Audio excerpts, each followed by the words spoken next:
Hello, Ashley. Oh, I didn't see you there, chicken shins. You leave Carno's shins alone. They are perfectly normal shins. You can't stand Ashley. Even her name's annoying. You know for a fact that it's actually Ashley, but she had to add extra letters to make herself feel better than everyone. If anyone here knows what perfect shins look like, it's us. We're not going to let you or your really weird insults get to us. Across the quad, you see Ashley's best friend, Van the Man, has stopped to look at his own reflection in the mirror. His pants are so tight you can see him casually working out his glutes while he styles his hair. No lie, they're rocking glutes. Van.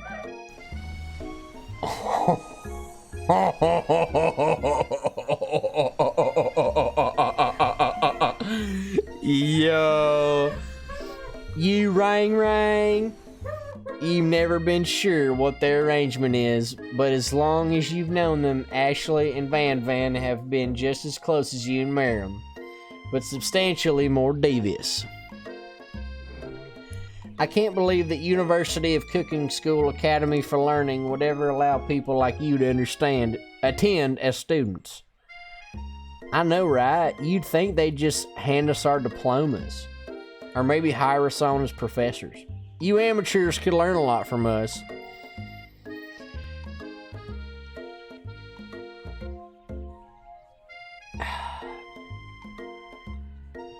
With the first day of school about to start, there's just not time to properly tail these two off, so you resist the urge. Let's go, Miriam. Psh, see you later, losers. As you approach the door, you see a goofy-looking kid pushing hard against the window directly next to it.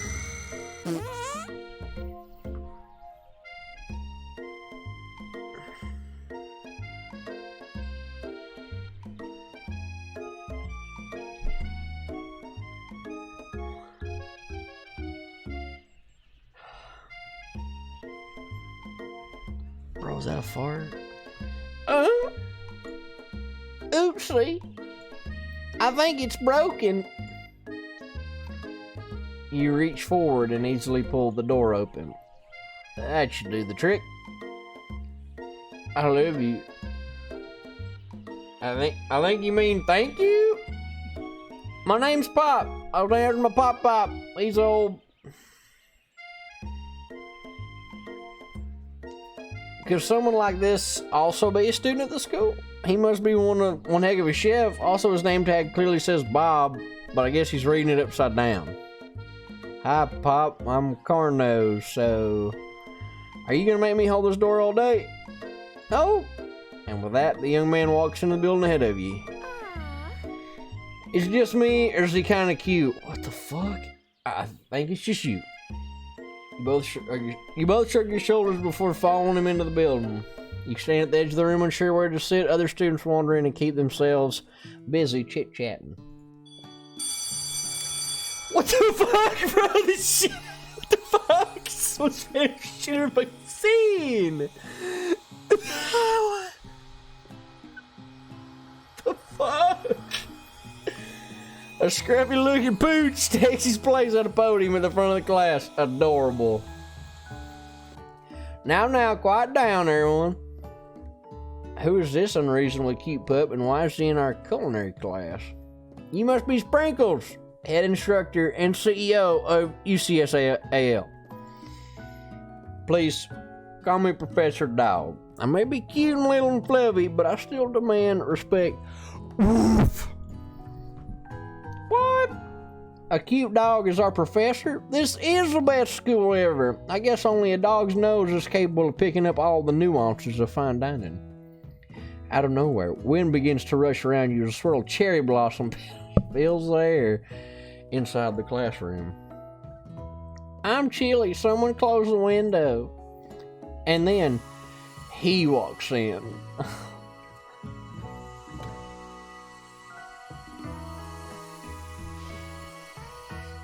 Is this Justin or Kyle as they get older right here?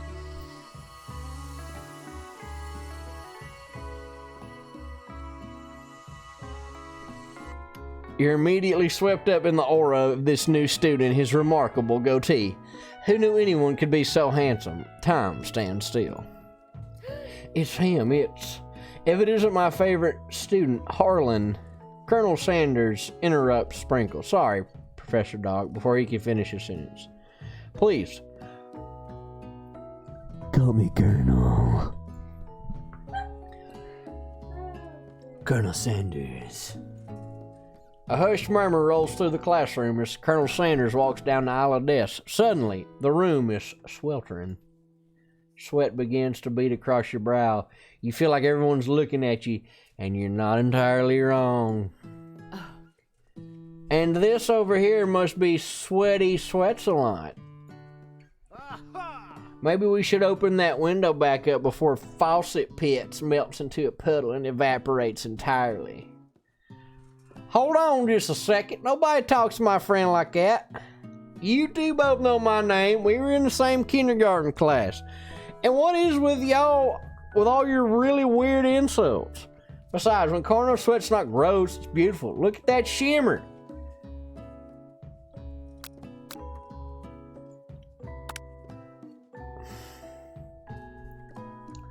It's a good thing you didn't forget about that deodorant this morning. This classroom is hot, hot, hot. Professor Dog steps in to settle the class down and get some ground rules. Welcome to the University of Cooking School Academy for Learning, the greatest culinary academy in the world. Birthplace of culinary legends past, present, and future. Many challenges await you. There will be tears, there will be blood. There might even be really adorable tiny food. And when all is said and done, there will be a battle. You will lift your sporks and compete in the broom cooking arena. Just then, another student enters the classroom, interrupts the professor's rousing speech. Hi guys, sorry I'm late. I hope everyone had a good summer. I really miss it. Quiet! Late to class, it's bad enough, but interrupting my monologue? You're on the fast track out of here, young man. Are you sure you're even in the right place? Don't you recognize me? It's my third year in the school, with you as my teacher. Everyone stares at him blankly. Does no one remember me? You're expelled if you utter one more word before I finish. Let that be a lesson to you students that tardiness is unacceptable. Even Clank made it here on time, rolling halfway across town on his tiny wheels. You turn to see the student Sprinkles is referencing, who appears to be some sort of industrial kitchen appliance.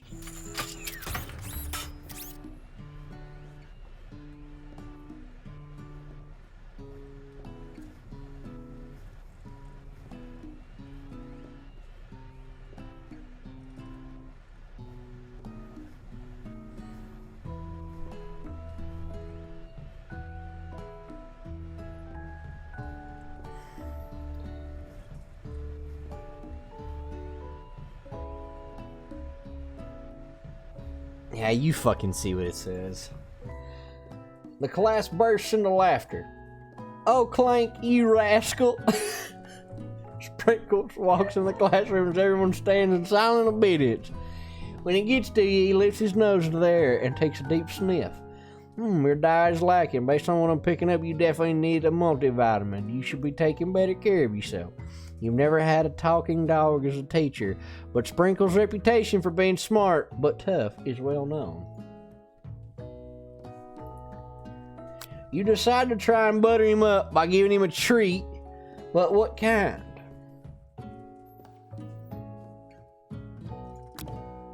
You reach beneath your apron and return with a chicken snack in your hand. Sprinkle's eyes go wide as he locks onto it. His favorite. Well, I think there might be some competition for a new star student. The afraid professor immediately devours the snack, leaving your hand slick with a coating of warm doggy drool. You see the other students eyeing you jealously, but pay no mind to them. If they wanted to succeed in life, they should have learned the importance of carrying a range of dog treat flavors on them at all times. Settle down, youngins. Take your seats and prepare to have your minds open to the amazing possibilities of culinary creation. As everyone rushes to claim their favorite seats, you're left standing at the front of the room. Only 2 options remain. Hey, Carno, there's still a seat here. It seems that no one has claimed the seat next to me. If you're interested.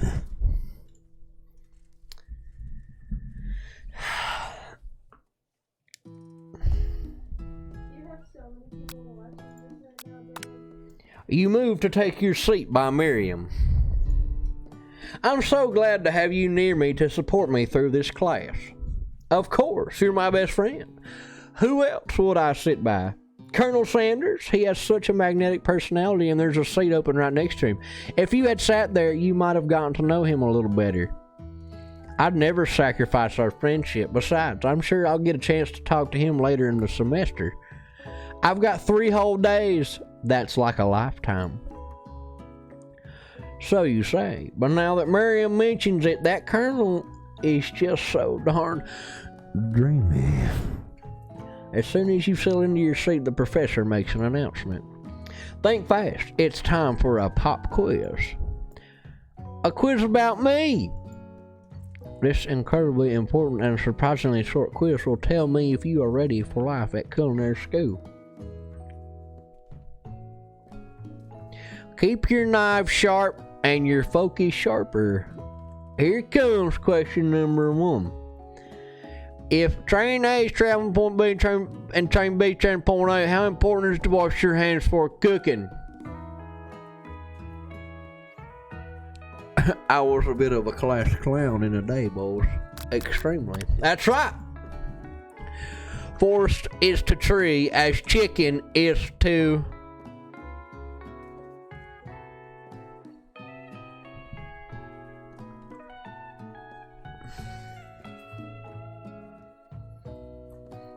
Oh, now, I've seen a few things in my day. I'm going to go on with feather.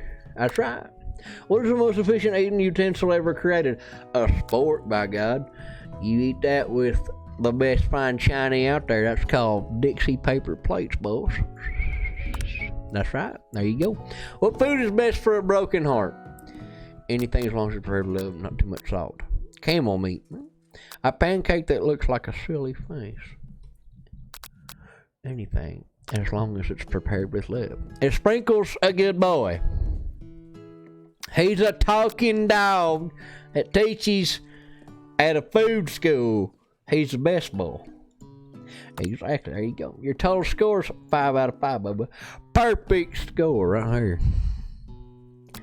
Boom. Be honest, did you cheat? You look up and see that Colonel Sanders has been watching you tally your score. He's impressed. I know we just met, but I have to confess, I think you have a beautiful brain.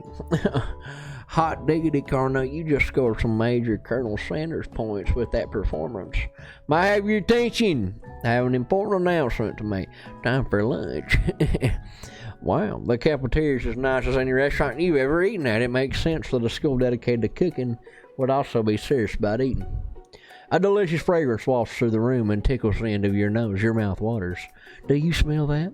That must be our lunch. It smells crazy good. Everyone, can I have your attention? Is it about lunch? No, I just want to apologize for my tardiness. You see, I was... Bro. Santa's sexy voice.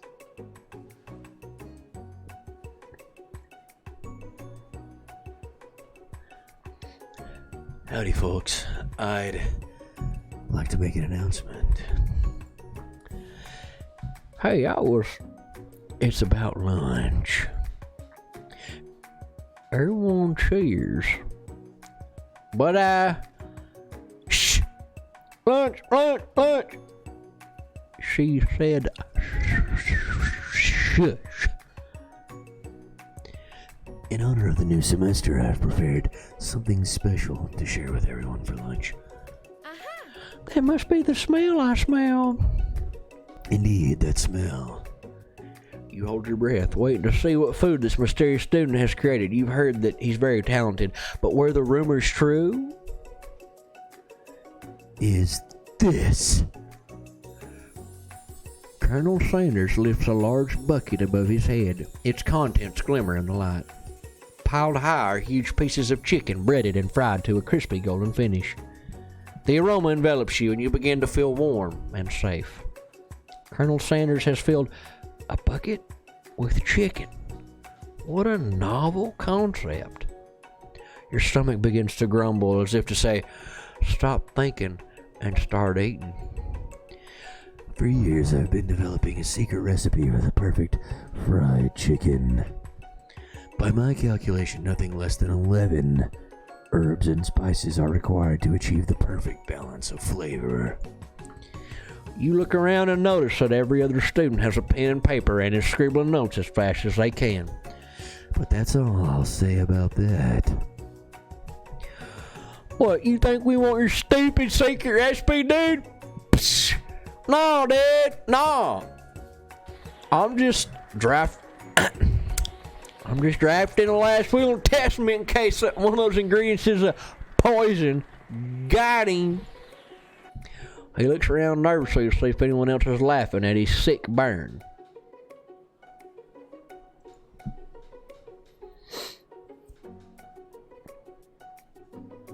You wait to see what zinger Ashley has prepared, but she suddenly takes a different approach.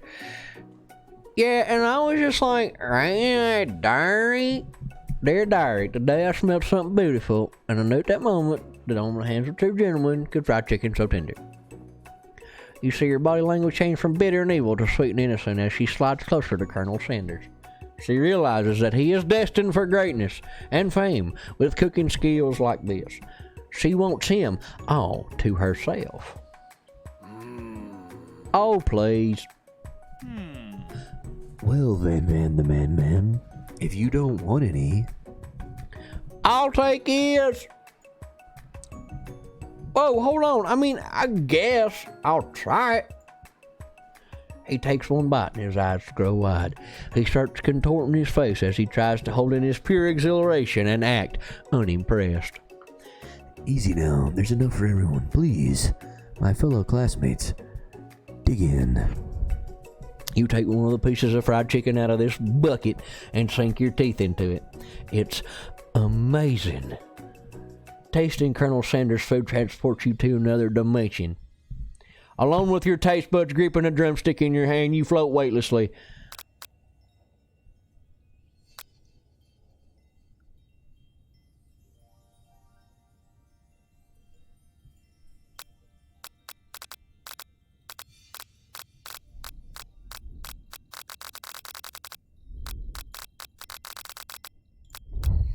The flavors in your mouth are beautiful, pure, heavenly. What a guy. Along with the flavors, you feel something that can only be described as love. For a man, for a flavor. Are they the same? After tasting his food, you try to get some one-on-one time with Colonel Sanders.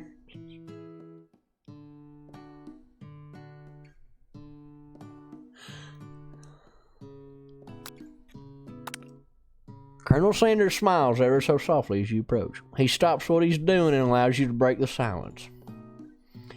Colonel, I wondered if I could talk to you for a second.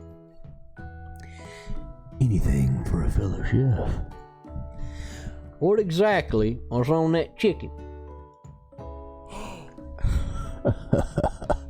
How bold to come out and ask. It's an idea I had for a new combination of flavors that will make me my fortune and establish my legacy for all time as I open a chain of highly successful fried chicken restaurants. No big deal.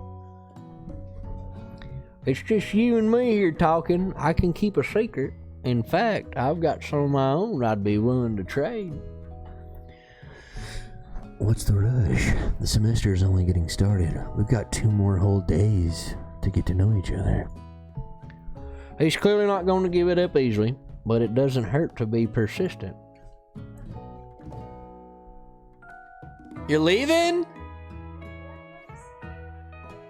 You're not going to follow this through? Sad. Disappointed. Love you too. You know what they say about secrets, Colonel? Shouldn't learning be fun? You've got moxie. I'll give you that. Colonel Sanders looks both ways to make sure you're truly alone, and then leans in. You can feel his warm breath as he whispers, Just one ingredient, but you can't tell. I use... It's something my great-grandmother taught me.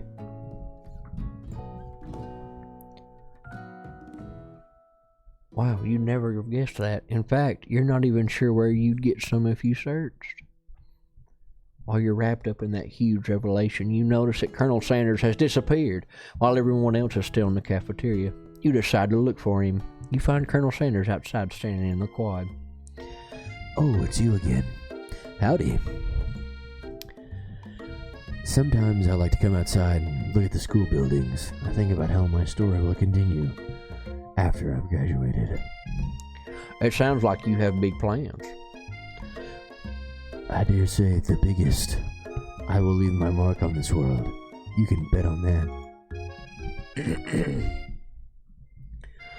Alone together for the first time, you figure now is the perfect moment to show your personality.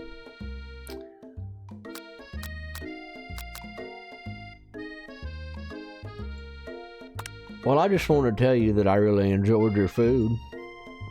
Now you got his attention. The flavors were complex but comforting. The interplay between salty, savory, and peppery, it was perfect.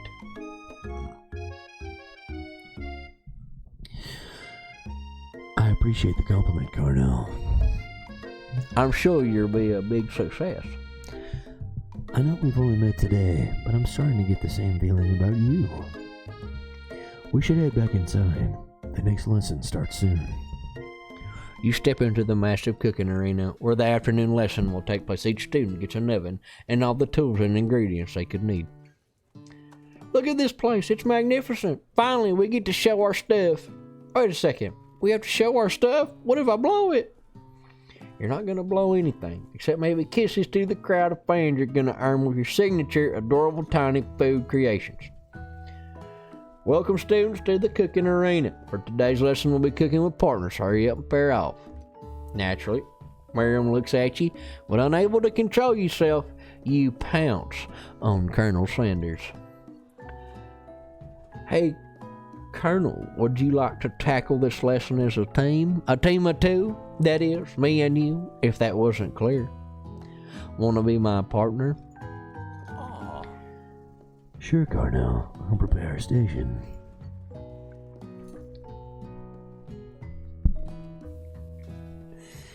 Without you as a partner, Miriam is left standing alone. Two different students quickly take notes.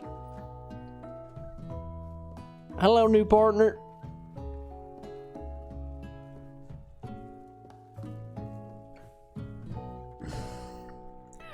Oh my, two potential partners? I'm so sorry, gentlemen, but I don't know who to choose. It looks like you'll have to pick four. Friend duties can be a little awkward, but that's the price you pay for not being alone forever. Who do you want to ask to be Miriam's partner? Sorry, Clink, but I think Miriam will be partnering with Pop today. Pop gives a big smile as he steps up to the same station as Miriam. I'm a chef! He holds up a banana, and without peeling it, proudly eats the entire thing.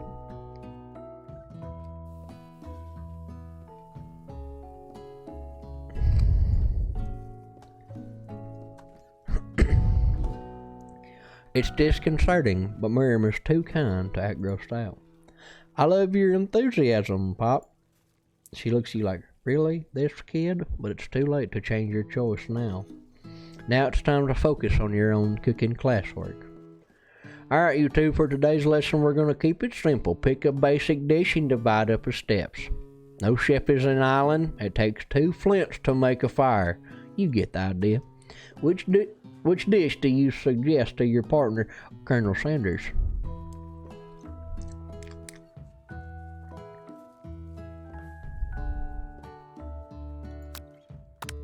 I've always been something of a down-home chef. I was thinking we could make something warm, inviting, comforting. Maybe mashed potatoes. And gravy? I couldn't imagine one without the other. Colonel Sanders casts a coy look at you, causing your whole face to go beet red. Embarrassed, you quickly turn away. I'll go get the potatoes. No, please, let me. Picking perfect produce is a passion of mine. Looks like things are getting pretty fresh around here. Does someone have a crush on Colonel Sanders? We're just cooking partners. Mind your own business. Sanders' heart is my business, and you'd better keep your fingers off my man. Did someone call for me?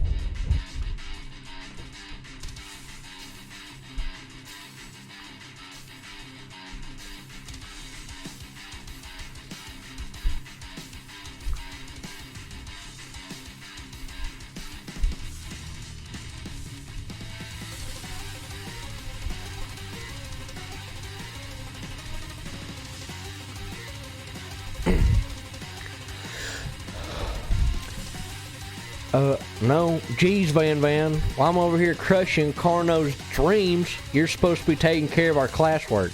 That was the deal, remember? Colonel Sanders returns, arms full of peeled potatoes. He tosses them into boiling water and turns attention to you and your old friends. Oh, howdy there, Ashley. Van. Are we working in a quartet instead of a duet now? Actually, no. It looked like Carno was struggling, so we offered to give him a hand. You know how it is. These young amateur chefs need a lot of mentoring. I was going to say, Colonel Sanders, maybe I could also teach you a thing or two about fancy food. Maybe one day you might be able to get up to my level. Doubt it. Don't be rude, Van. Personally, I have no doubts whatsoever about Colonel Sanders' ability to concoct creations worthy of admiration. After all, your fried chicken was quite spectacular. But, Colonel, if you ask me, I might have a better partner for you than this thing that has positioned itself. Don't you feel deep down that we cast complementary shadows? We fit together, like a thigh and a drumstick. It just makes sense.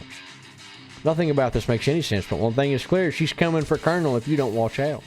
Ashley's really going at you hard. You need to ask for some backup here before things get ugly.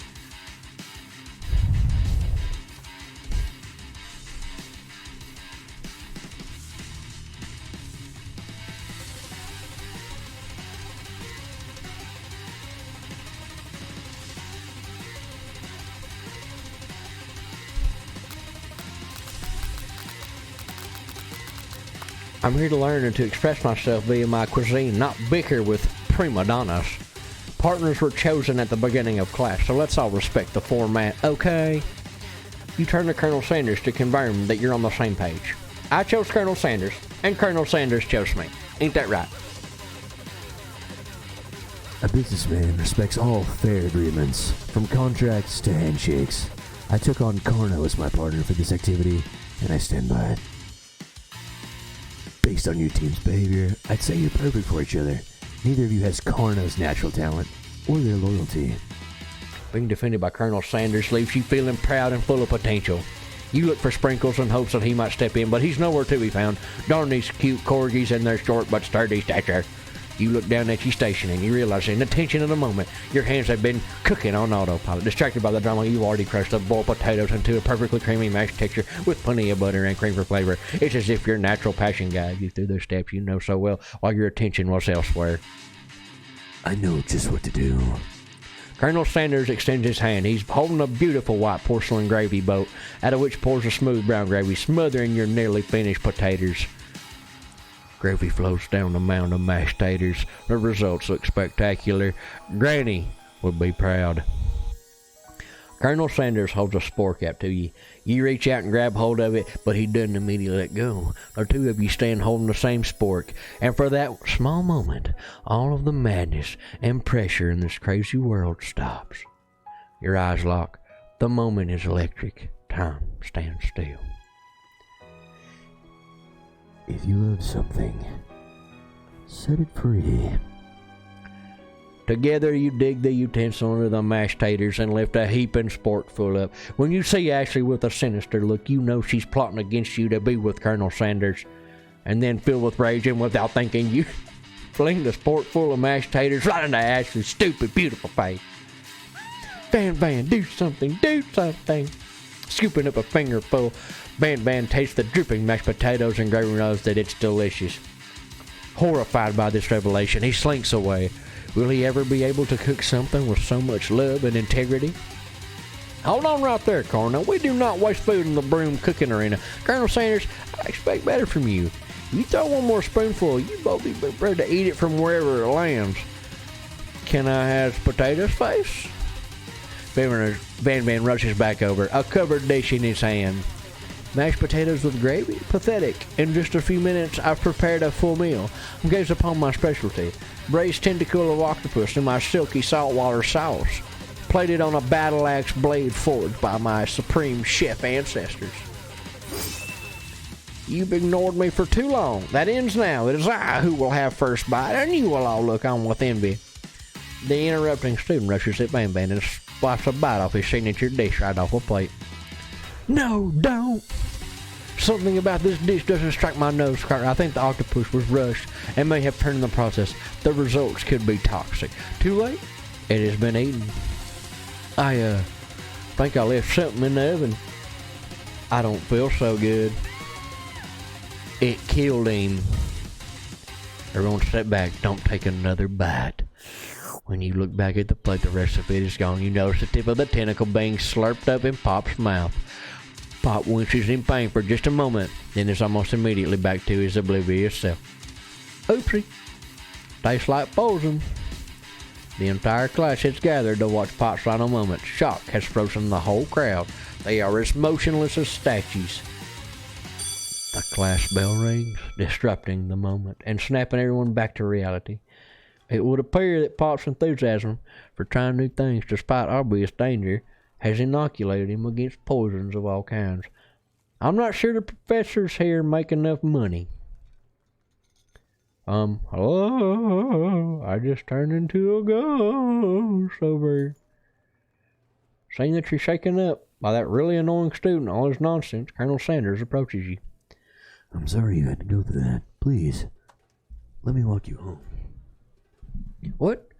Like for real? Come on! You follow Colonel Sanders out of the room. At night, the school building has taken on another vibe entirely. It's dark and more than a little spooky. Colonel Sanders stands in the quad's neon glow and speaks softly. Those mashed potatoes you made in class today. Before you go on, I want you to know they're not a great representation of my skills. I didn't even realize I was making them.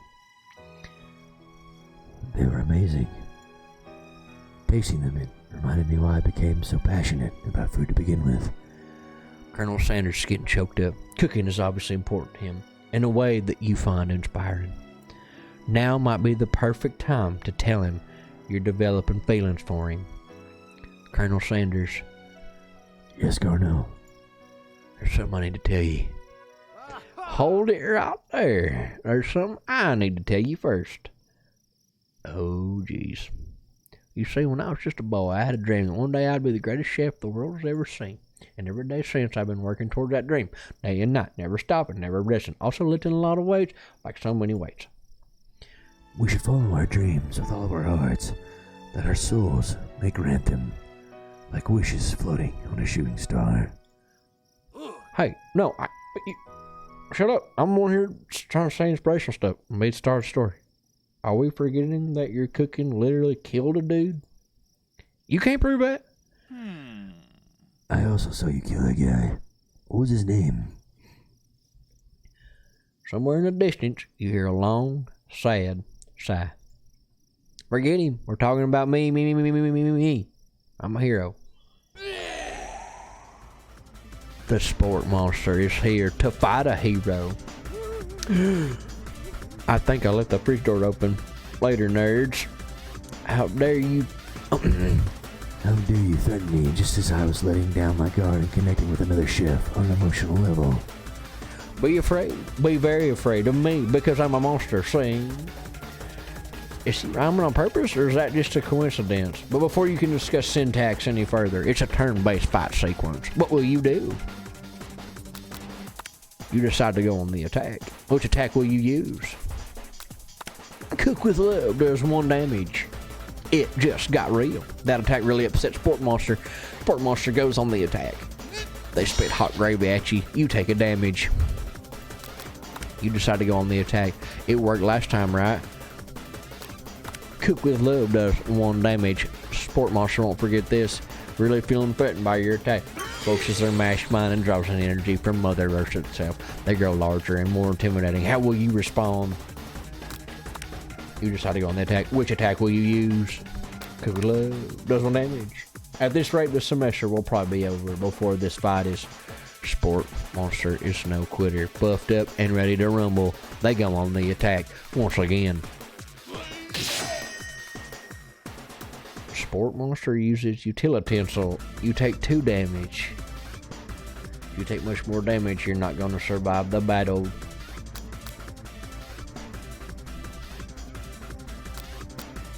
You decide to go on the attack again.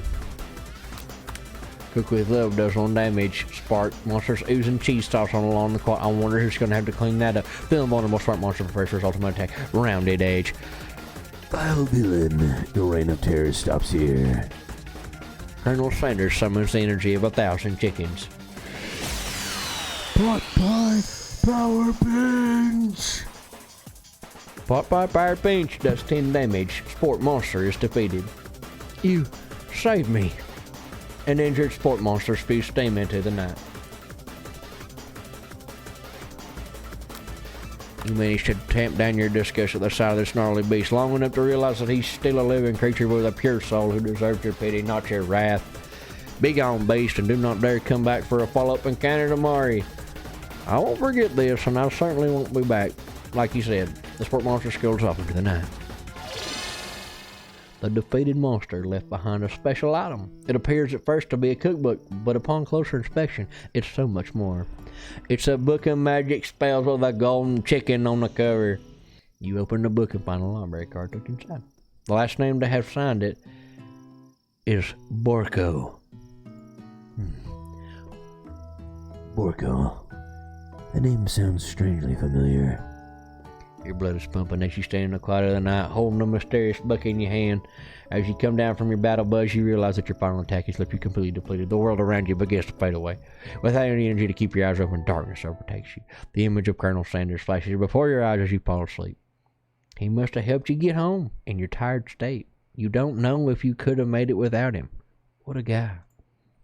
You want to thank him, but you don't have the strength to utter a single word. You feel your covers being pulled up over you as you are tucked in tightly.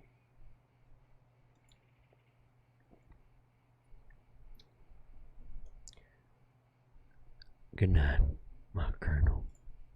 In your dream, you're together with Colonel Sanders. For some reason, Sprinkles is also there, instructing your love. Dreams are weird. You awake on day 2 and attempt to process the wild visions you had. Are they memories or premonitions? And then there was that secret ingredient Colonel Sanders went ahead and told you. Not much of a secret, huh? It's probably just because he already trusts you so much. Sure, that makes sense. We'll go with that. You meet up with your bestie in front of the scoop. Before you can tell about that Karen with the Sport Monster, she launches into a story of her own. Okay, I know this might sound a little strange, but I think I might like Pop.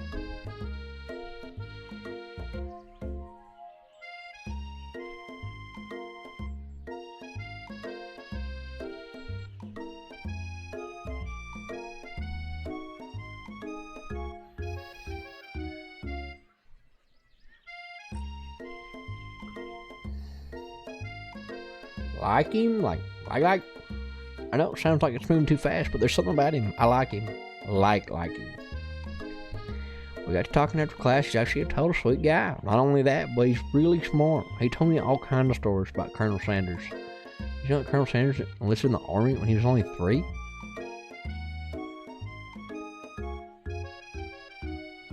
Not only that, but he founded a special unit of super soldiers who all wear the same hat just because he put a hat on one time and they thought it looked cool. But Colonel Sanders doesn't even wear a hat. He wears a ribbon tie. Either way, maybe it'd be best if you took it slow with the new boy like I am with Colonel Sanders. You and Colonel Sanders, the coolest guy in school, the most famous student to ever attend University of Cooking School Academy for Learning, you're a thing now? We definitely connected yesterday. Sure you did. You're great. Why would he be into you, I guess?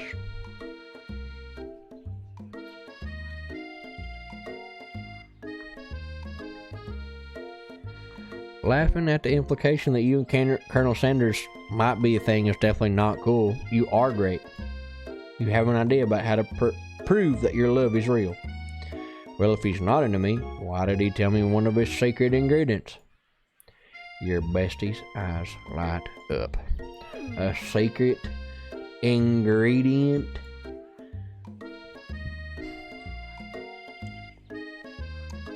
Yeah, I just said that. A secret ingredient.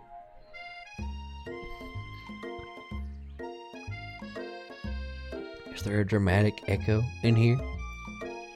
Miriam checks to make sure you're alone before continuing. So this summer, while I was on vacation with my family, a little man approached me in the botanical garden where I was wandering. This can't be good. He told me all about his passion for spices, secret spices. The man even gave me some to show me what he meant. He said it was a powder created from super duper red dry flower powders, and that if I did him a big favor, I could get some of my own. Please, Miriam, don't tell me. So I filled my suitcase with them and brought them home. He was so nice, he even met me at the gate when I arrived. Later, when I cooked with him, a very strange feeling came over me, and the flavor was unlike anything I'd ever tasted. I think you're being very liberal with the meaning of spices here. Whatever, anyhow, we both share an interest in cooking, so we've stayed in touch, like pen pals. I bet he would love to know more about new spices. Well, I'm definitely not supposed to share Colonel Sanders' secret recipe, and besides, I only know that one ingredient, so I doubt it'd be much use to anybody. Please, please, please, please, please, please, please, please, please. It would mean the world to me. No one has to know it came from you or from Colonel Sanders.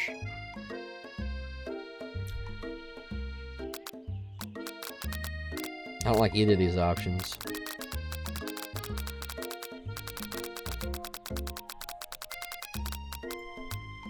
You quickly think of a fake ingredient name. I don't know, how about it was I knew.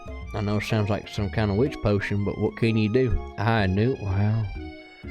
Her eyes light up. Imagine such a thing, and you figure that you've satisfied her curiosity and show me one. However, she immediately turns around and does some thumb typing on her phone that you can't quite see. It's probably not good. Before you can ask your friend, but she's definitely not texting secrets to other people, you're interrupted. A wind rushes and cherry blossom petals fill the air. It's Colonel Sanders, who's arriving at school.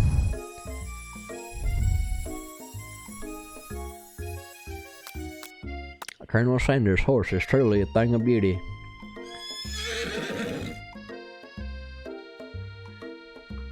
Without ever acknowledging that he's being watched, he does a short horse dance before dismounting with a flourish. He then slaps the beautiful creature gently on its rear, sending it running free into the countryside. You are so struck by the sight of him that you lose the ability to speak coherently. Oh, I didn't realize anyone was watching. Don't worry, he knows his way home.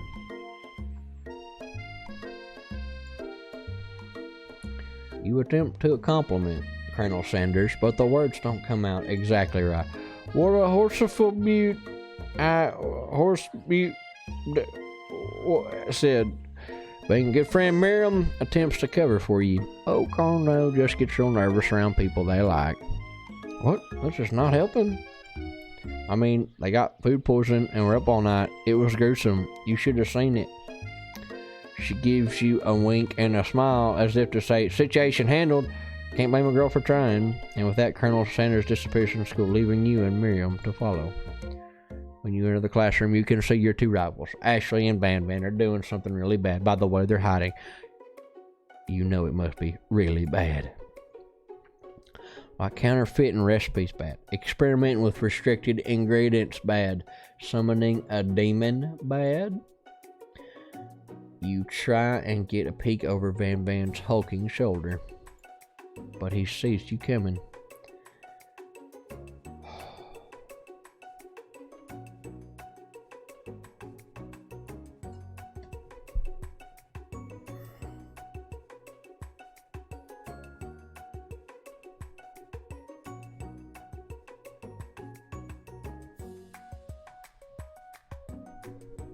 Tummy's itchy. Whoa there, Lillian. I'm not sure you're ready to handle this.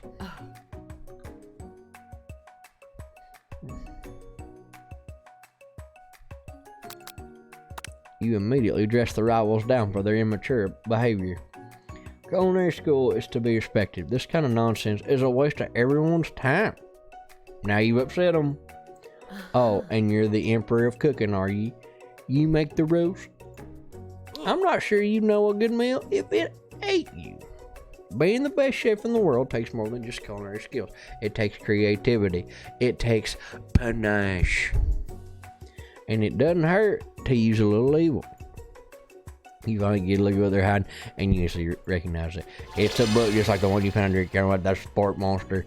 That's the same book that I found last night in a quad. Ashley immediately elbows Van Van, who hides the book behind his back. I don't know what you're talking about. That book's a family heirloom, and its contents are secret.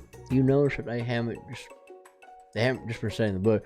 They got Pop pinned to the wall, and they're tossing tater skins at him as he tries to catch them in his mouth. We're playing. Before you can dig any further, you're interrupted by the arrival of more students. It's almost time for class.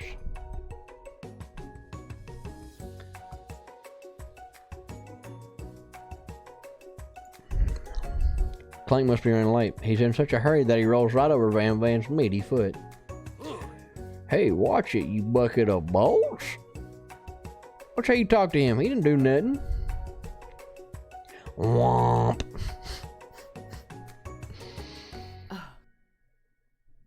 Who do you think you're talking to? I've never heard such language, not even from a stand mixer. Womp, womp.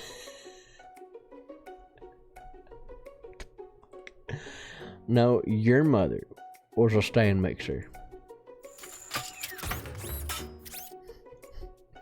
Van Van jumps to attack Clank, but Clank shocks Van Van, sending him flying across the room.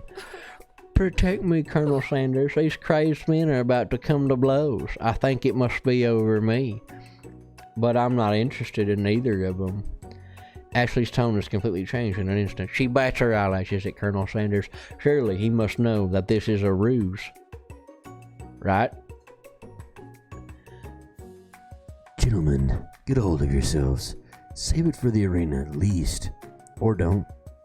Honestly, what do I care? I've got lofty career aspirations to focus on. Maybe I can help you with your business plan. Just then, Sprinkles arrives to signal the true star of the class. He's panting, which doesn't seem abnormal. He's a professor. He's also a dog.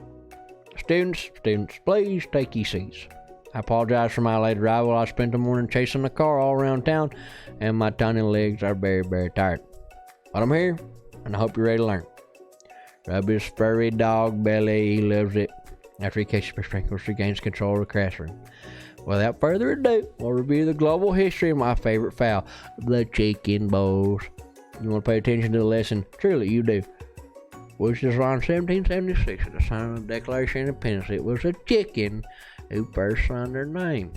But you can't help but daydream about Colonel Sanders, and you miss most of the important parts. When you come to, Sprinkles is holding a tray of fruit in front of you.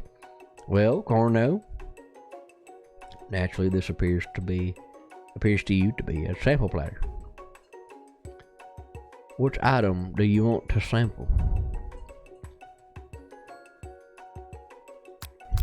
A brightly colored pepper stands out from the other items. It sparkles in the most eye-catching way. So naturally, you reach out, grab it, and eat it right away. However, your body is not prepared for the heat. The pepper has triggered an intense spice hallucination. It feels like forever as you trip through the universe. My friend, this guy again. I'm here.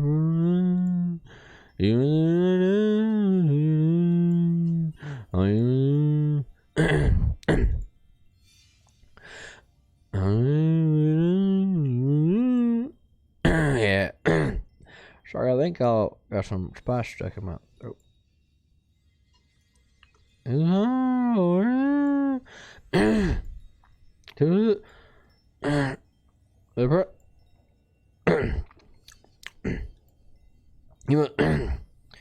You feel yourself begin to regain consciousness. Oh man. You come to and find everyone staring at you. The pepper was the last of its kind on Earth, and now it's gone forever. You think to yourself, geez, I should pay better attention. He'll make mistakes. I'm sure he'll forgive you someday. Come on, it's time for lunch. Before anyone can relax, the cafeteria lights dim.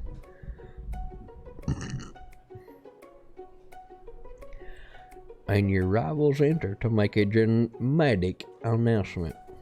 Today's lunch will be prepared via timed competitive cook-off.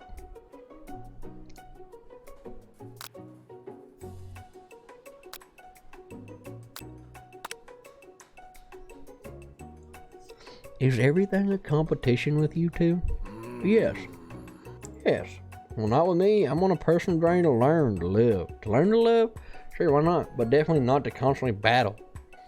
Yeah, stop getting your genres crossed. Don't you have some portable monsters to capture?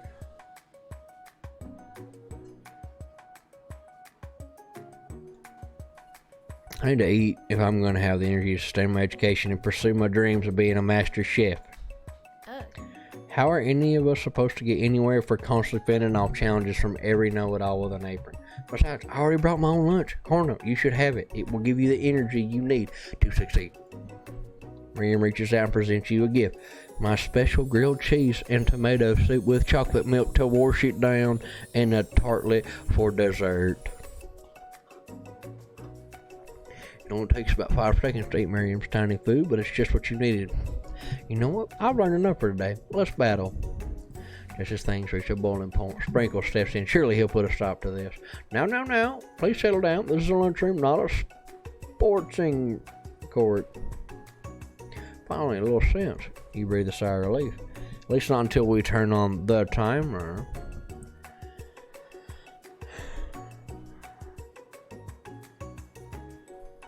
Just then a huge light blasts you in the face, flashing the words, timer ready.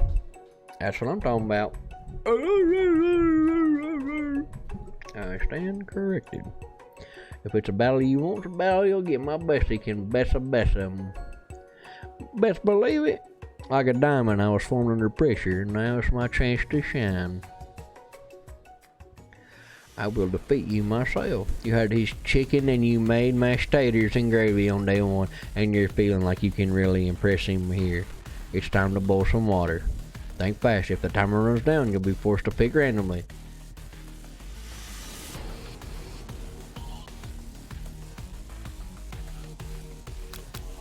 How would you even gotten to school without knowing that? Winter gets to rub my furry belly. Let that enticing offer motivate you. You're gonna need to season this chicken before you cook it. You don't know Colonel Sanders, but you have an idea. 11, that's right. You might not know the ingredients yet, but at least you're headed in the right direction. Tail wagging intensifies. Now you've got some basic steps going. It's time to elevate your craft. What state of mind offers the most flavor? That would be gratitude. That's right. You must never take this opportunity for granted if you hope to succeed. Your classmates are rooting for you, but actually simply stronger and faster. You better pick up the pace if you want to survive. When you were a child, your father told you to never forget where you came from. Every day you must have an inspiration to draw energy from that place. Now would be a great time to harness energy. Where does it come from? That's right. There's your shot, and you're not going to miss it. You try to shut up the nose of the arena and focus on your cooking. What's the sound of success? Bubbling. That's wrong. Don't make me get the spray bottle, boss. You notice Colonel Sanders out of the corner of your eye. I believe in you, Carnell. He's actually cheering you on, which will be awesome, except knowing he's watching you makes you totally forget what you were doing. Now you think about it, Colonel Sanders on the horse. How many looking at what were you thinking? Get your mind back in the coffin, the girl. You're trained on a desert island with only one dessert cookbook. Which do you take? What a hunk. I know, right? You know what? Shouldn't you be focused on challenge? You're falling behind. What does that do with crab spectacular fried chicken, delicate baked biscuits? Well, you're just struggling to keep up. Our next station over actually has already begun plating elements of our dish. It's cauliflower complex. Time make up time. You touch your biscuit dough into a stand mixer as you do the crab gas. Yikes. I know you live in the world between a fellow appliance you lost in the kitchen battle, but sometimes that means sacrificing the personal touch. You might not have any hands, but Carno does, and a good chef needs to be touching the dough to know when it's properly mixed. There's an easy way and a hard way. You don't get far by going the easy way. When you hear one talking, you notice how serious your arrows. You immediately shove your hand in the mixture rescue dough before it's over me. No. But you're not fast enough, and your hand gets stuck. It's immediately crushed by quickly spinning beaters. There's no way you'll be able to use that hand for the rest of the match. Shakes his head in shame. What you often find is that the easy way can turn out much, much more difficult. Everyone stop what you're doing. A battle's over. It can't be. I was so close to finishing my dish, sweetheart. Look at your hand. You simply can't go on. That's too bad, and here I am with a completed dish ready to serve. Sure, that makes me win by default. No, it wouldn't be fair to compare the two on account of Carno's injury. You see Sprinkles begin to lick his doggy chops as he locks onto the dish. But I suppose you should at least tell us what you prepared. Cookies are my sweet, so I skip straight to dessert. Under this white chocolate dome, you'll find a wide array of delights, taking you on a journey of flavor that tastes good and tells a story of excellence. I was going to ask Carno to do the honor, but since you're injured, I'm afraid that pouring this cream of delicate hot chocolate sauce might be too difficult. Colonel Sanders, if you wouldn't mind lending me your strong, steady hand.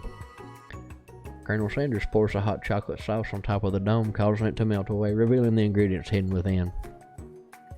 Inside, you'll find a delicate fried cheese croquette, atop a slice of honeycomb ice cream, 2 ways tender nougat, and pearls of blueberry jelly. Jelly? Colonel Sanders seems intrigued, but perhaps not impressed as he dips his finger into the chocolate sauce. Simplicity isn't your trump.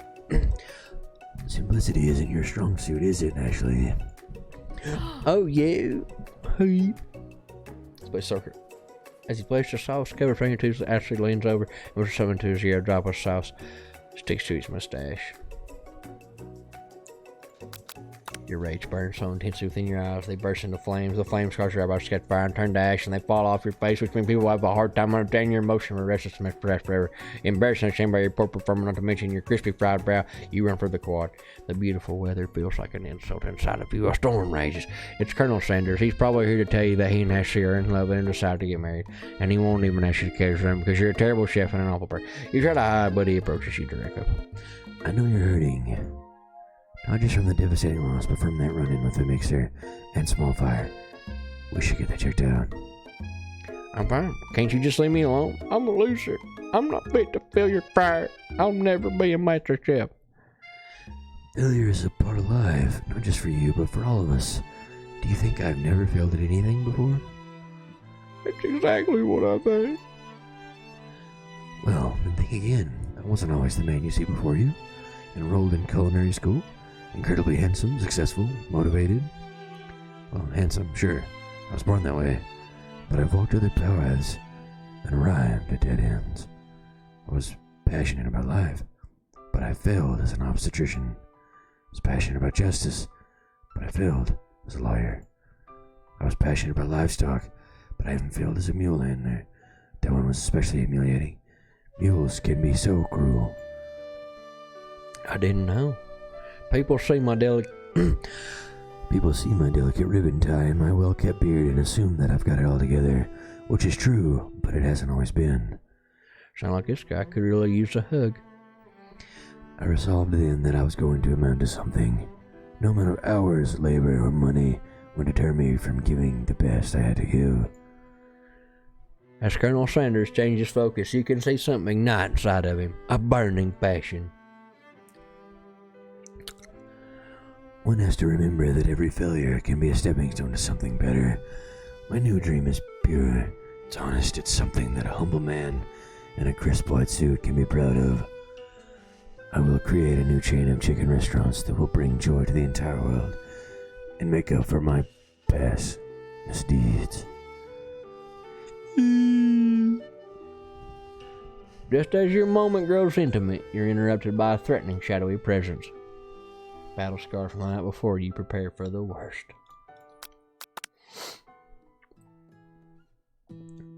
Borko? It says, I know I should have went back, and after the whole fight to the death thing, maybe you don't really want to see me anymore, but I just want to say that I was wrong to attack you, and I apologize. I know that it's like having to always look over your shoulder. Monster problems, am I right? Oh, thanks, Borko. I'm glad there are no hard feelings. Getting jumped by a giant creature in the dark of night can really rile a person up. I also want to apologize for the way I switched right into attack mode. I know you're strong, and cooking school can put a person in a lot of stress. I actually used to go to the school. I wasn't always a sport monster, you know. I don't believe it. You were a human? Well, no, I was a golden retriever, but I was still a student. Until one day some mean kids with a magic spellbook cast a dark enchantment on me, and I was forever transformed. A magic spellbook. Precisely. I procured a copy for myself, but somewhere along the way I lost it. If you find such a book, I beg of you, respect it. You're a powerful chef, and you shouldn't rely on such dark and evil magic. No, you should be protecting the innocent from those who would cheat them through sorcery and guile. If you need me, don't fear. I will be there. It sounds like there are some bad cooks in the kitchen of life. Garno, together, I'm sure we can defeat them. Come back to my hideaway and we can discuss. A personal invite? You can't imagine what Colonel Sanders' home must be like, but it sounds like you're about to find out. Stepping inside Sanders' home, surrounded by his things, you start to feel a special bond with him. It looks like you live such an exciting life, Colonel Sanders. Every day can be an adventure if you approach it with the right attitude. Long ago, I made the decision to never stop searching, never stop working, never stop imagining. Have you been working on any new recipes of your own lately? I'm always excited to talk about food with another ambitious chef. Well, there is something. It's a side dish I've been working and tinkering with, trying to find the right balance of flavors and textures. I'm not sure I've nailed it, but I'm close. Colonel Sanders' eyes spark up as he starts to wonder what dish you might be describing. It's meant to pair with something spicy or crispy. Both, perhaps. Now you've got him right where you want him. Should you reveal your new creation or keep it a secret?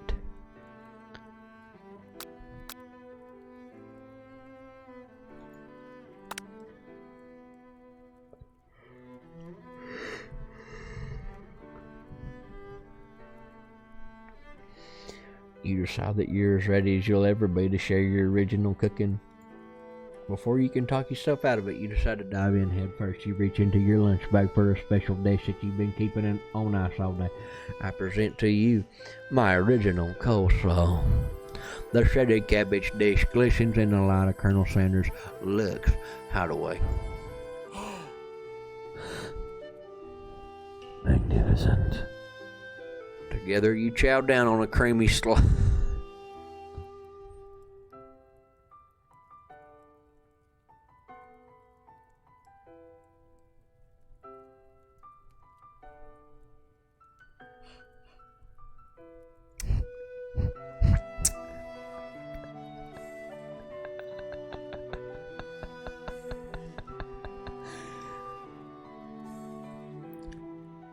Until just a spoonful remains in the bowl.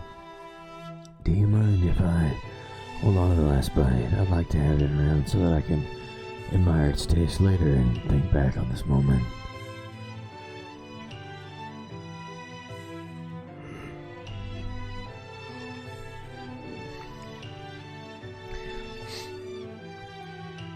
You could offer to make him more, but he seems like a sentimental kind of guy. Sure, why not? Please, make yourself comfortable. I'll be back in just a moment.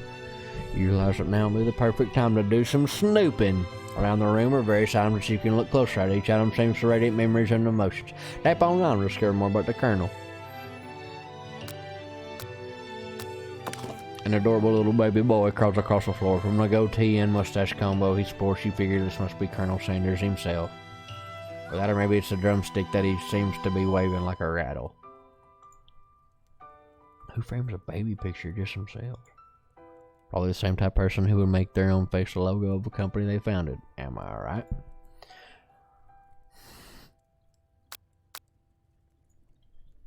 There's very realistic stuffed chicken sitting on a corner table. When you pick it up, you realize it's real.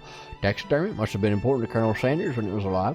A little note clipped to the chicken foot. The true state bird of the great state of Kentucky. Tap on item. Okay.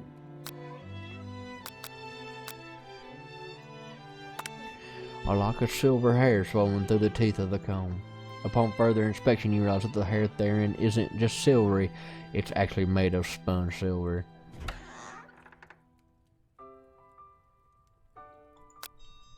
You open the door to Colonel Sanders' closet and find a row of his signature white suits hanging.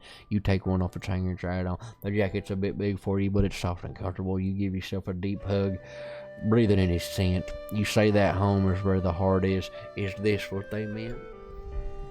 Before you can look any further, you hear Colonel Sanders return. He has a new dish.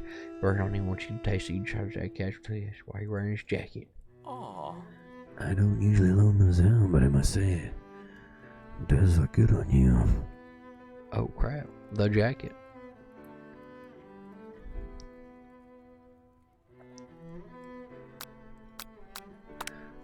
Whoa, whoa, whoa. Oh.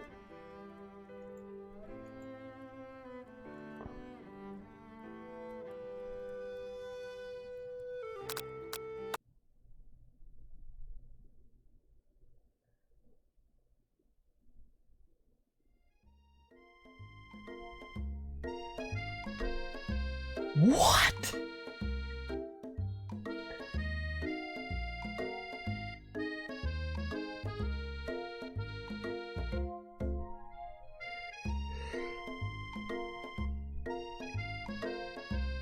That's it.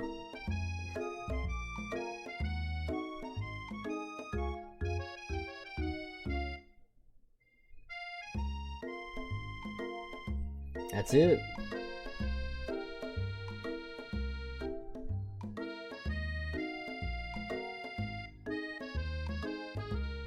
Get ready to eat KFC for this bullshit. Camera?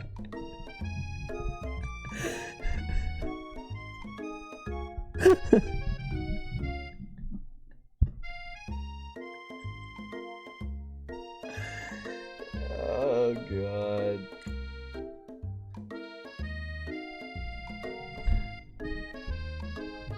I mean, I could run this all the way back to Colonel Sanders. Let's see.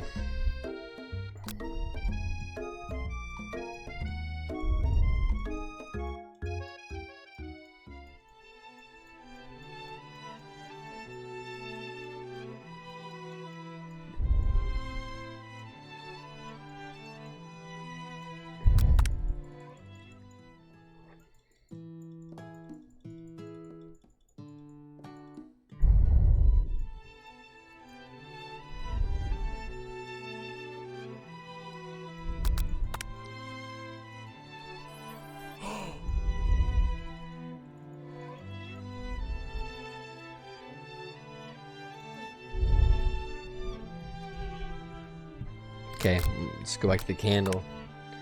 A shiny candle. You pick it up and try to identify the smell. Power tool. Freshly starched collar. Piece of wood floating in a lake. Summary of 69. It's a... Tap on item to discover more about the Colonel. One of the framed photos shows an old man who looks a bit like Colonel Sanders standing with a friend. They hold fried chicken, drumsticks, and a pair of beef cheers in them. You look closely and see that there's a short inscription. I wonder who my friend Pete is. I want to discover more about the Colonel. What appears to be Colonel Sanders, except he's an old man visiting the pyramids of Egypt. Discovering secret herbs and spices. Oh, fine. Uh-huh. Uh-huh.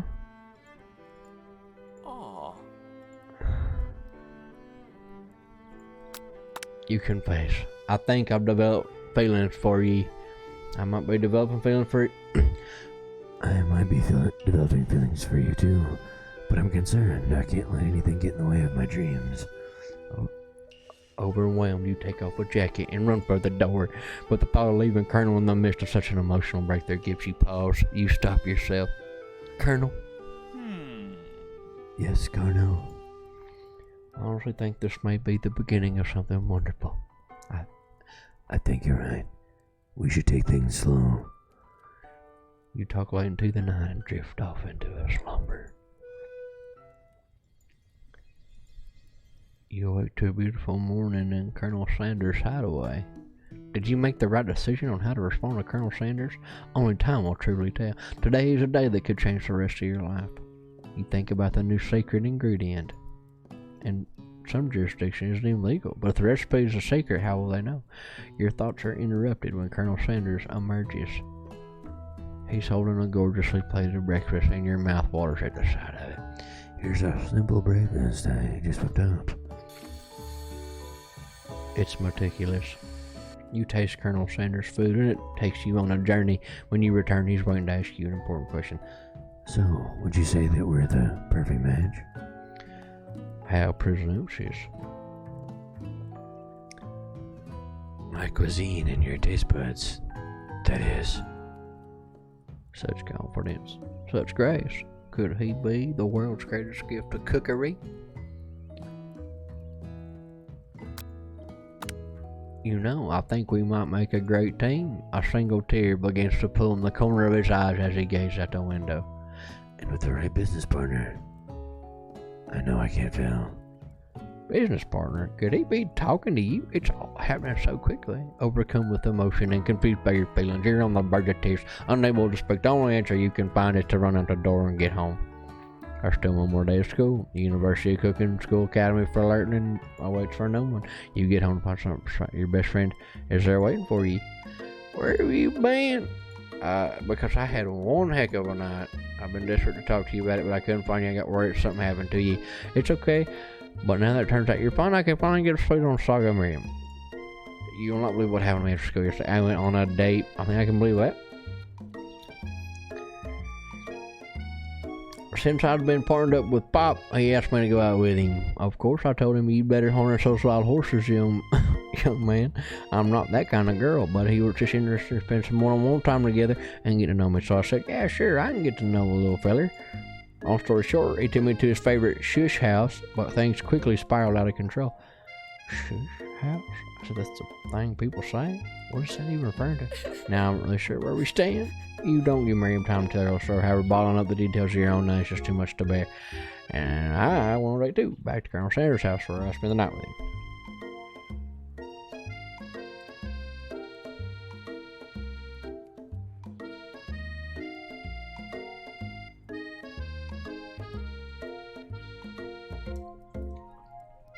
You what? The name, but the emotional connection. Wow.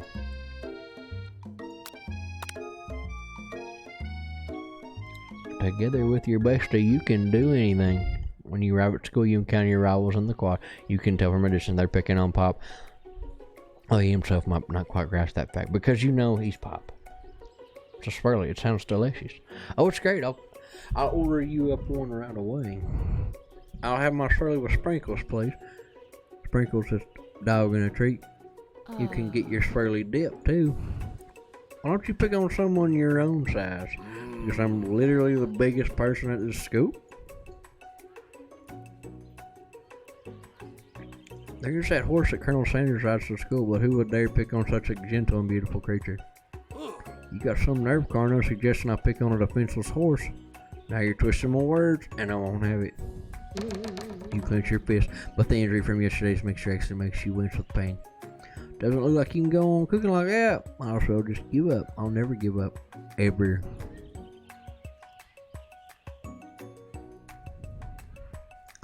Colonel Sanders arrived just as it appears things are close to blowing over. A naturally intuitive person, he senses that something has been going on. Is everyone excited for the final day of school? Cornell, how's that hand feeling? I'm sure he'll be back in fighting form by this afternoon.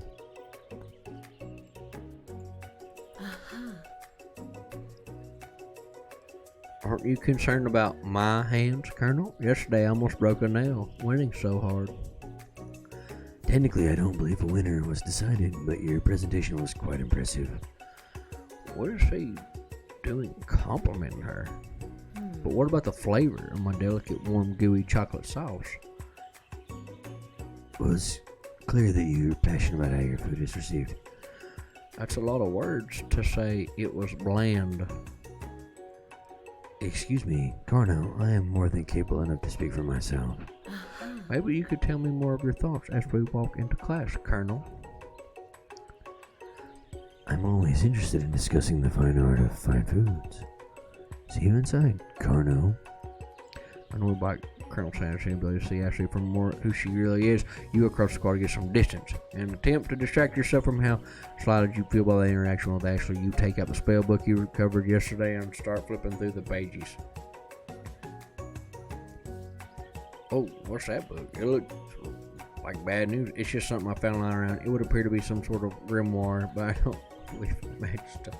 A grimoire? Like a book of spells? I don't know. Who would spend so much time decorating magic books weren't really powerful? I can think of one sure far away to find out. The page is covered with arcane warnings. Cast only in case of extreme emergency. It says around the edge of the... Use a spell here. It says it will erase anyway here. Use a spell here that says it erases anyone I could choose from all memories. I could scrub out Colonel Sanders to probably focus better. It's like anything else, like not rooted in dark magic. Maybe tie a string around your finger. Fine, it is drastic, but desperate times call for desperate measures. You've got a memory erasing spell sitting right in front of you and pretty good. She's tried out.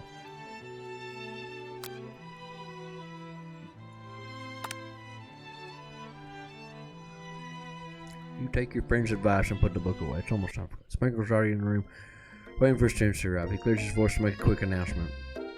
Well, you all know I feel something of a dog moment coming on, but I assure you, something to be afraid of.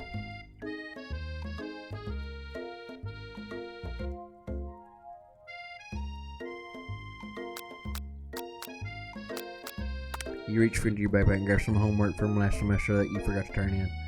He goes for it and gobbles sheet paper like it's a piece of fresh chicken rawhide. Apologize for the outburst. I know it's sometimes cliche, but not much in this world satisfies like ungraded work. My Carno. Were you studying something with cinnamon? I've been sitting in on a lecture series around the art of cake baking. How insightful. This brings up an important point. Thank you, Colonel, for reminding me to dole out this indispensable bit of wisdom. You see, but before you go any further, Miriam's love drama spills over into the class. I told you to save it for after class, but I miss you. We went on one day, and how can you miss me when I'm right here? False Force quivers as he pleads his case to Miriam. Every time I blink, you go away. That's a really cute thing to say. Miriam, what happened between you and Pop? I got her in trouble, and now she's mad at me. She's getting in trouble. I got yelled at by Pop's mother, who blames me for getting him banned from every museum we set foot in. Oh, so that's what you meant by shush house. Pop, we went on one date. We're over. And it meant so much to me that I made this for you.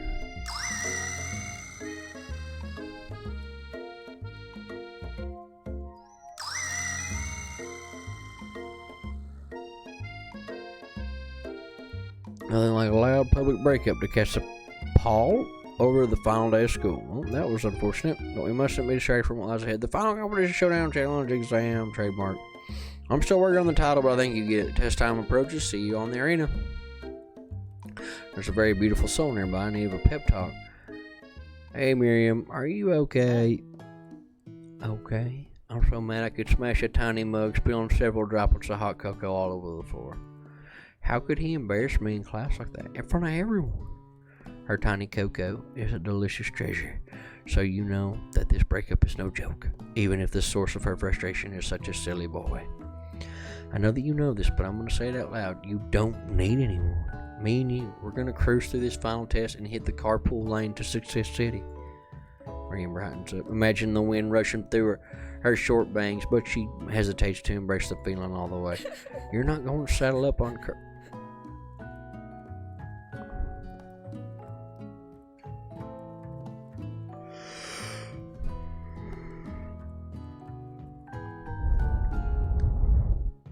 You're not going to saddle up on Colonel Sanders' stallion right off into the sunset without me? Of course not. Well, maybe. Sort of. But I'm sure there's a pony out there with your name on it and a ranch big enough for both of us and whoever else want to bring along. If it's not Pop or Clank or anyone else you meet today, tomorrow, this whole year, so what? You're a special person who shouldn't settle for the first someone to show a little interest, you know? Miriam gives you a big hug and wipes a tear from her cheek. I should really review my menu for today. I'm going to make a very special soup. And I bet that Professor Dog's going to love it. I hear your pep talking, Miriam. You completely missed lunch, but that's okay, because you had a better idea of how to spend time for your exam. You decided to head to the arena early to practice a dish. This is it. Location of your final challenge. A test of will, a test of courage, a test of talent, and a chance to beat the pants off of Van, the supposed madman, and his evil counterpart, Ashley. As planned, you begin to run through a quick test of recipe you've been working on. Cardinal's famous chicken pot pie. After practicing for months, making this dish comes second nature to you, and you're able to quickly get a fresh pot pie knowing. But as soon as you do, your cram session is interrupted by Colonel Sanders. Colonel, what are you doing here? There's still time before the final exam. Oh, just taking it all in. I'm big into visualizing success. I'm looking at my station and picturing victory. Popeyes. The pot pies begin to bake, and the smell slowly filling the space around you. Visualizing, huh? That's too bad. I was hoping you were here cooking something delicious.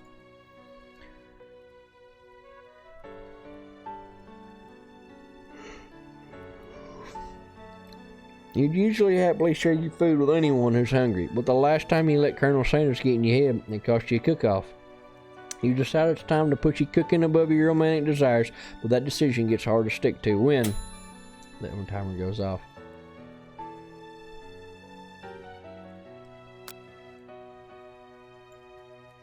Okay, you got me. I'm doing a little bit more than visualizing. I know, my nose can smell the Popeye from 400 yards. It's an oddly specific distance, but you'd expect nothing less from such an oddly specific man. You knew it was a pot pie just from the smell? Not just a pot pie, but a chicken pot pie with an all butter crust.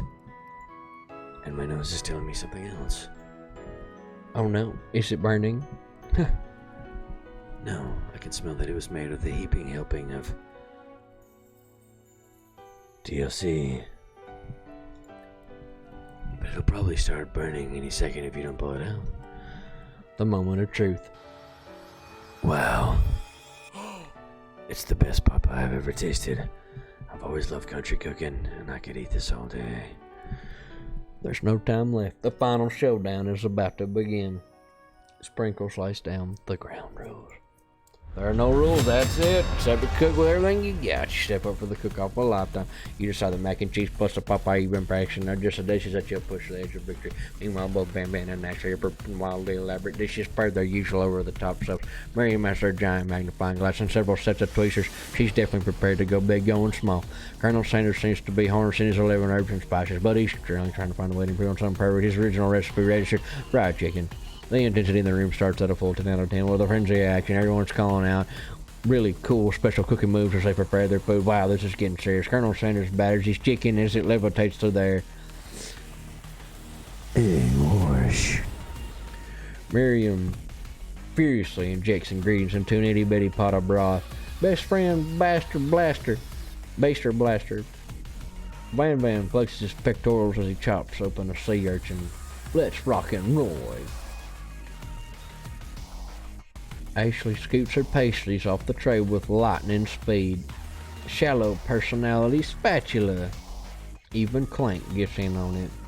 $5 pressure point chicken cooking technique. Wait, when did Clank learn to speak English? It's the singularity, as we foretold.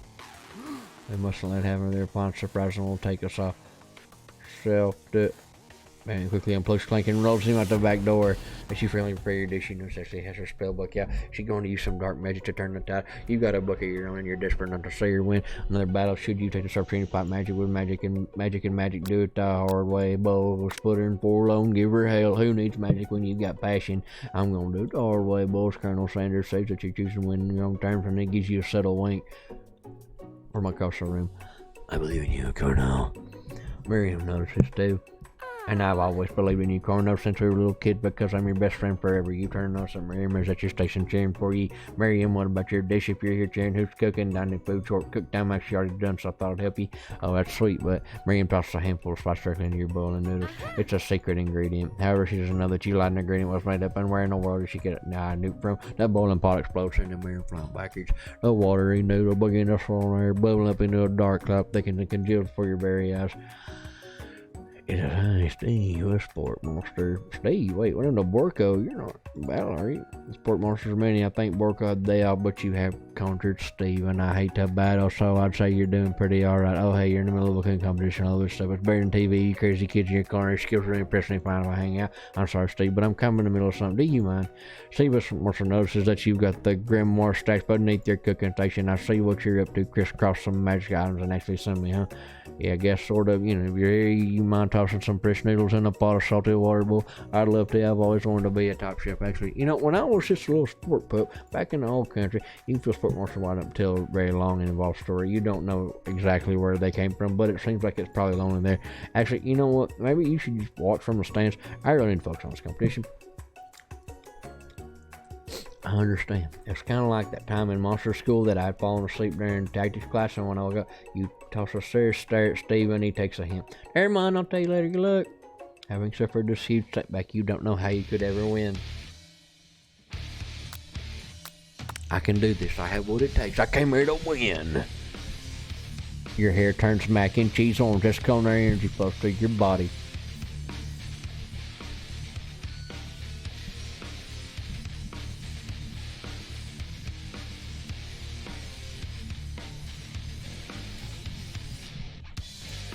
My heart is pure, my hands are steady, my taste buds have been preparing their entire lives. It's gone here, the power you've been summoning immediately fades back out. You interrupted my inspiring monologue. Sorry. My heart is pure, my hands are steady, my taste buds have been preparing their entire lives. At this moment, I will show the world my cookery. You begin to levitate off the ground, energy courses through your body. You know this power can do anything, except turn back time, which will be super useful, because while you were powering up your chicken pot pie, overcooked and oven and can be served. Well, don't worry, dear Colonel, you may have suffered some setback, but all is not lost. Impressive forward to Colonel Sanders decides that you've earned his support. I've been watching you today, I must say I'm truly impressed. You've been thinking on your feet and rolling with the punches. He steps up to your station and stands right beside you. I'm here to help. All you've managed to make is mac and cheese, and time is almost up, so you're gonna need it. But Colonel Sanders, what about the test? What will happen to you? What about the rules? Following the rules has never really been my thing. I follow my heart. What a guy. Colonel Sanders unfolds a delicate white towel to reveal the most delicious fried chicken tenders you've ever laid your eyes on. And besides, sometimes unexpected combinations can have surprising effects that surpass their individual efforts. Are you suggesting? If we combine forces, we can form the perfect food union. Time's up, students. Well, time expires the moment everyone's been waiting for. You must now prepare to present your dishes. A handful of students stand tall, but the class seems incomplete.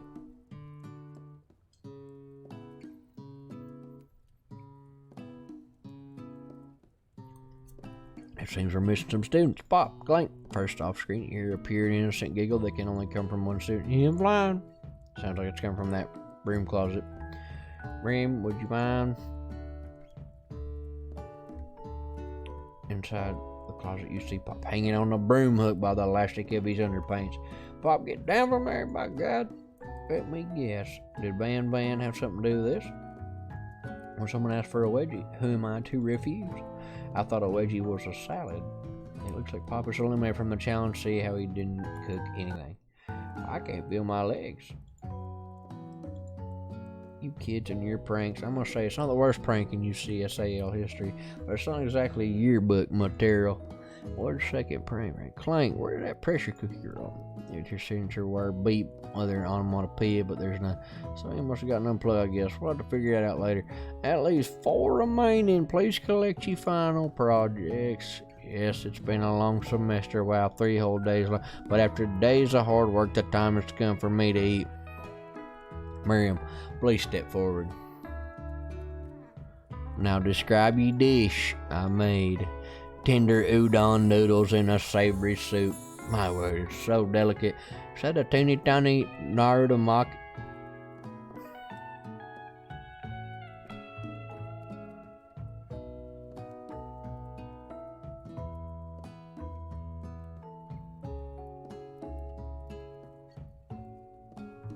I spy a float in this itsy bitsy bowl.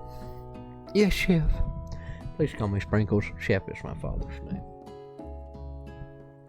Yes, Sprinkles. And some green tea made from baby tea leaves that I picked myself. Sprinkles carefully sniffs around the dish before opening his mouth and letting just the tip of his pink dog tongue dip in the bowl. Sublime. Would anyone else like a taste? Oh, come on, I'm not one of those dogs who doesn't floss. I would have a really cute electric toothbrush for dogs. In a flash, the entire meal has been devoured. Not that it took much, it was less than a thimble's worth of soup. A plus, rarely do I taste a dish with as much love poured into it as yours. Murmurs overjoyed. She gives you a huge hug. Thank you, Cornell, for helping me to believe in myself. Van, you're up. Now describe your dish. I made uni over smooth egg custard in an action urchin shell topped with caviar. Did you skewer one type of urchin with spines from a second, different colored type? Yes. A bit much, don't you think? That's exactly why I did it. A bit much is kind of my brand. Doesn't it look cool? Sprinkles leans in to sniff the uni, but he can't get his nose close on account of all the spikes. He begins to paw at it, causing the custard to slosh around. Ooh. Please be gentle with my cuisine. Finally, Sprinkles goes on the tongue first, but he can't get past all the needles. He reels back as his tongue is poked in front of it. Oh, my tongue! Professor appears to be having an allergic reaction to this thing. I can't eat this. It keeps poking my tongue. Disqualified. A stunning turn of events. Who would have thought that serving food in a bowl made of needles could make it difficult? Dejected Van does not go gentle into the night. Disqualified for glamour. Don't discount sympathy. This isn't the last you heard of me. For forcing us to endure his swollen tongue for another moment, Sprinkles graciously laps up a bowl of milk. I know, you have a dog and drink milk. Get over it. Sometimes it helps. Next student, Ashley. Time to step up.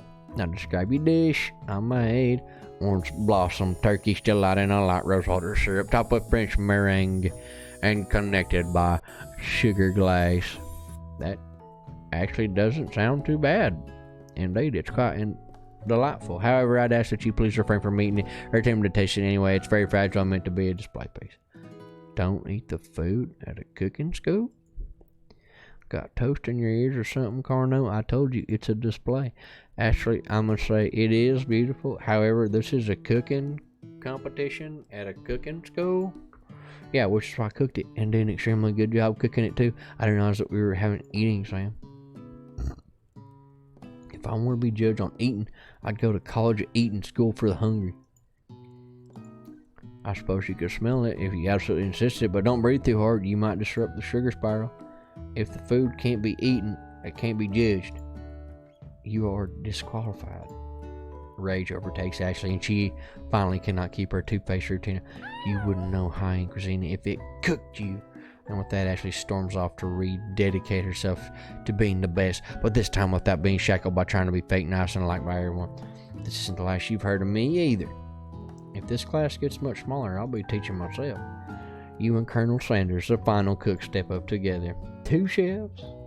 What began as a bowl of delicious mac and cheese has become something else. Sniffing and eyeing the bowl. I don't have a good feeling about this. From somewhere in the room, a literal drum roll plays. Just when I thought I've seen everything in this kitchen, you give me this thing. It completely blew me away. And while 49 dog years alive, I've never tasted anything so delicious and perfectly balanced. It's so delicious, in fact, that everyone passes the class. You pass. Everyone gathers around and partakes of the mac and cheese bowl. They all seem to transcend the shine of another dish, and you win. Together, you and Colonel Sanders have made a new menu out of. The new menu out of so especially Van and Ashley are drawn back, and it's magnetic for when they gaze upon your mac and cheese bowl. They admit that you are indeed an excellent chef. Sprinkles declares that you've passed. Everyone has passed. There were supposed to be more battles, but come on, how could they be better than this? Now that the school year is complete and everyone is graduate, the students return for one last assignment to get their groove on. The cafeteria has been completely redecorated in order to serve as the site of the school's graduation dance. Compared to the massive high-tech cooking arena, the humble decor seems downright cute and cozy.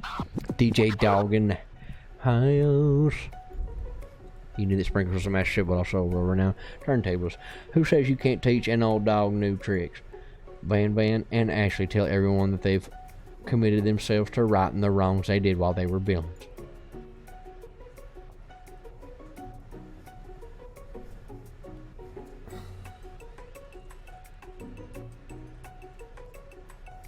For a moment, you actually believe them. Not another haunting. No ghosts allowed. It's never actually a ghost. It was all a trick to get you to finally notice me. Oh. And now that everyone's together, It's a sport monster. He's totally mellowed out. Everyone's sport monster is no more from here on. For everyone refer to me by a new name. Party monster. Student tries to finish what he had to say, but everyone wants to right about time of sport. No one gives a shit, brother. God damn, get out of here. Dejected student walks off. Maybe things didn't work out for Mary romantically, but she found the love in her cooking, and you know she's gonna do great. A red carpet rolls out across the floor in the ballroom. It's like a Hollywood movie premiere. Who could command such an interest? It's Pop. He's arrived late to the dance, but apparently for good reason. Walking through the carpet, you see perched atop his dirty chef's hat a crown. Welcome back, Pop. I know you weren't able to complete the final exam and accept your diploma, so we had it mailed directly to your father. Figured it was the least we could do for school's dean. Oh, I get it. And we get a new wing on school, not to mention the honor of educating the son of the chancellor of such and such.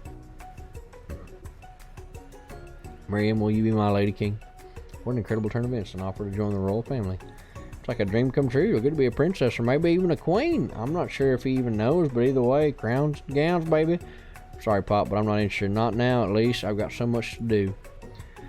I twist on a twist. So many more 3-day universities to attend. So many tiny foods so meticulously scuffled, and then watch get accidentally blown away by a single sneeze. Okie dokie. The music of the dance is interrupted by the sound of sparkling electric listen. It's Clank who's arrived late to the dance. Now that I've graduated, I can reveal my truth. I'm Clank, and not this Earth. I'm actually from a faraway planet in another dimension. What? What? I actually feel like I knew this the whole time. Now that I've learned the ways of your kind, I must return. A portal opens up and Clank disappears. Finally, Colonel Sanders. Howdy. Howdy, classmates. Just like the first day you met him, he has come prepared to feed the entire class. However, it's not enough to just give him a bucket of chicken. This time it's a full meal. I didn't get to be the most famous chicken man in the history of chicken, man, by not reminding people to go out and buy my chicken.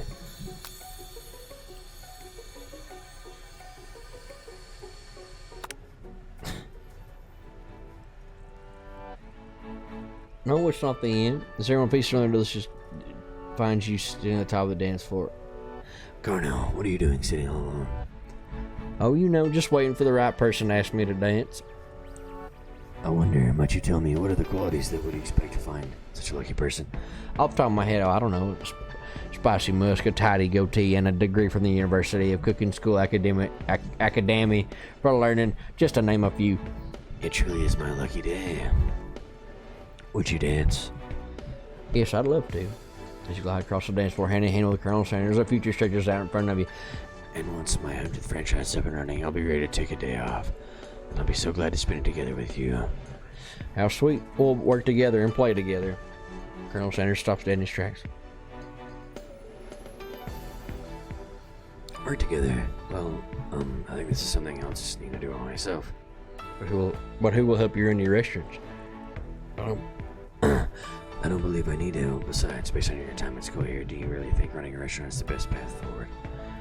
Could it be you found a love connection but failed to earn Colonel Sanders' respect? Can you live with only half? Will you be able to endure sharing him with his other love? I suppose I can enroll at pastry. Oh my dear Colonel, I'm sure that you'll find your place eventually, and along the way, you'll have me by your side.